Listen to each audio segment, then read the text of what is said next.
বেশিরভাগ মেয়েরা আসলে ভালো হয়, কিন্তু বান্ধবী চুজ করে চরিত্রহীন বান্ধবী। যেই বান্ধবীর কাছে হারাম relationship is just a common thing, যেই বান্ধবীর কাছে টিকটকে ভিডিও আপলোড দেওয়া জাস্ট আ কমন থিং, যেই বান্ধবীর কাছে পরপুরুষের কাছে ইজ্জত বিলিয়ে দেওয়া জাস্ট আ কমন থিং, যেই বান্ধবীর কাছে বেপর্দায় দেহ প্রদর্শন করিয়ে চলা it's just a common thing.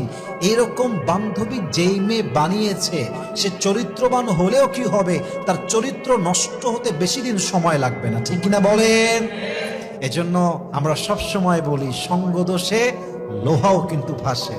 আপনি অনেক ভালো মেয়ে, আপনার বাবা ভালো, আপনার মা ভালো, আপনার আপন বোনটা ভালো, আপনার ফ্যামিলি ভালো, কিন্তু আপনার বান্ধবী যদি খারাপ হয়, আপনি একদিন না একদিন নষ্ট হয়ে যেতে পারেন, ঠিক কিনা বলেন?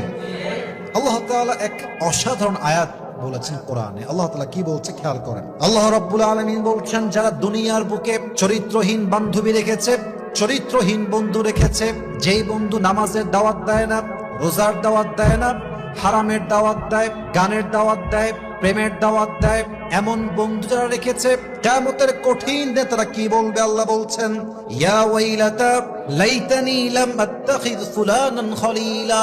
ওই মেয়েটা, ওই যুবকটা কিয়ামতের দিনে চিল্লিয়ে চিল্লিয়ে আওয়াজ করে বলবে, আল্লাহ আফসোস আফসোস, যদি অমুক বন্ধুকে আমি আমার বন্ধু না বানাইতাম, যদি অমুক মেয়েকে আমি আমার বান্ধবী না বানাইতাম, যদি অমুক যুবককে, অমুক ভাইকে আমি আমার বন্ধু না মনে করতাম, আজকে আমার জাহান্নামটা অবধারিত হতো না।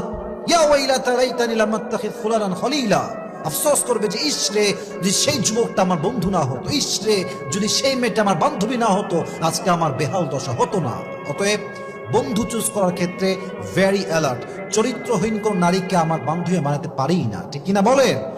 আল্লাহ প্রত্যেকটা মা বোনকে চরিত্রবান মেয়ের সঙ্গে বন্ধুত্ব করার তৌফিক দান করুক, পড়েন সবাই আমিন।